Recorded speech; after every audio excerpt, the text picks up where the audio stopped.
August 29th, 1966 is a very important day in rock history. Today, August 29th, 1991, is the 25th anniversary of the Beatles' last concert at Candlestick Park. I'm Steve Garland from KSFO KYA Radio in San Francisco, and we're here at the famous Hard Rock Cafe for the big celebration of the Beatles' last concert. Now, this concert is more than just a celebration of the last concert. It really marks a change in rock history and the music of the Beatles. They sort of changed from the innocence of I Want to Hold Your Hand to a whole different era in music. 1966 marked the change. Just a few months away from Sgt. Pepper and the psychedelic era, this truly was the end of Beatlemania. It was a day like any other day in the Bay Area. There was fog along the coast extending inland during the morning hours. And then the sun came out and the Beatles arrived. Candlestick. Did you know that promotion people were out front during the concert giving away Monkees albums? Seems they couldn't even give them away. Fame had yet to befall the prefab for the Monkees. At first, the groundskeeper wouldn't let the Beatles roadies through to bring the equipment onto the field. He was afraid they'd tear up the grass.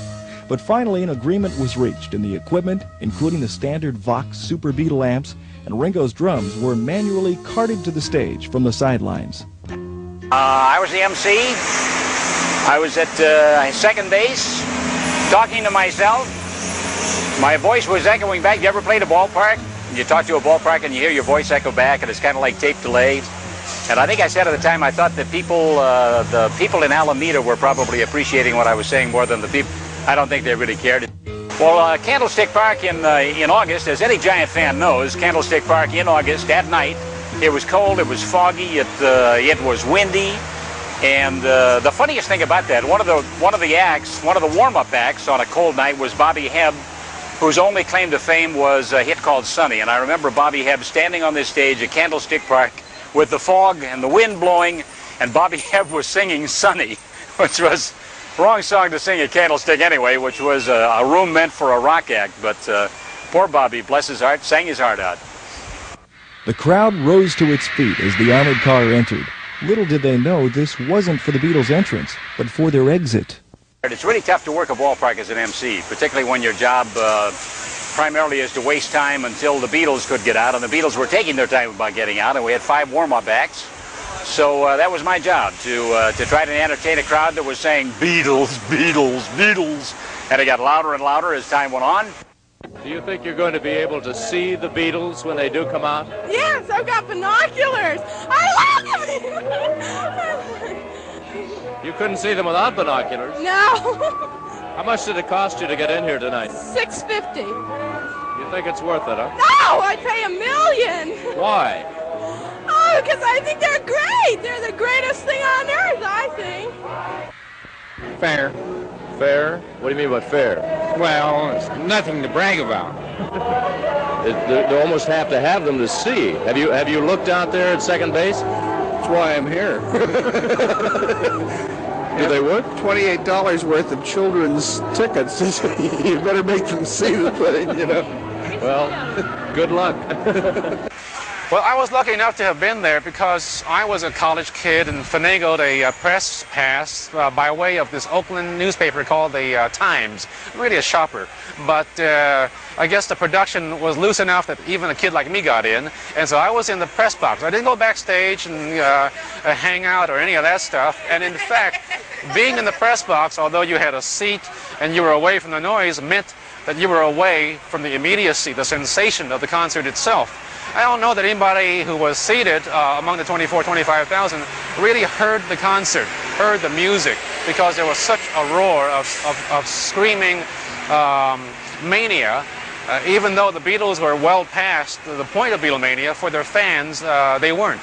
And so that was the seeming nature of the concert. It was really more of an experience and a phenomenon more than a musical concert. That's what everybody tells me anyway.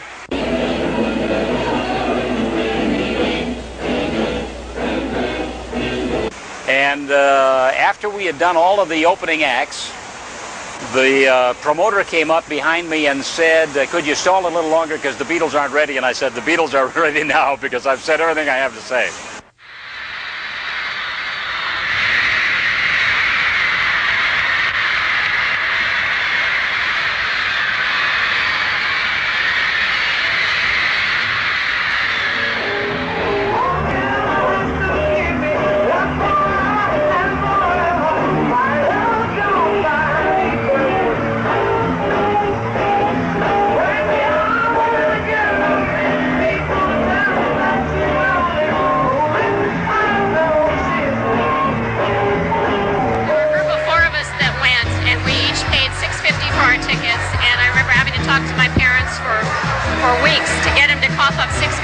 chance to go to a concert. There was probably no service charge on the tickets at that point in time either. No. Now, in my case, I had been trying to win tickets on KYA. The problem with it, playing phone contests back then, when you lived in San Jose, there were no toll-free lines to the radio stations. So every time you placed a long-distance call or every time you tried to play a contest, it cost money, and my parents really were upset. Yes. So one day, Johnny Holiday had a contest where he said, I will only accept calls collect from the South Bay using an operator. So I called the operator, said I need to place a collect call real quick to KYA in San Francisco, and the number's blah, blah, blah, blah, blah, blah. And she placed the call, and he heard her announce a collect call from Stu Gans in San Jose, and I won a pair of tickets. All right.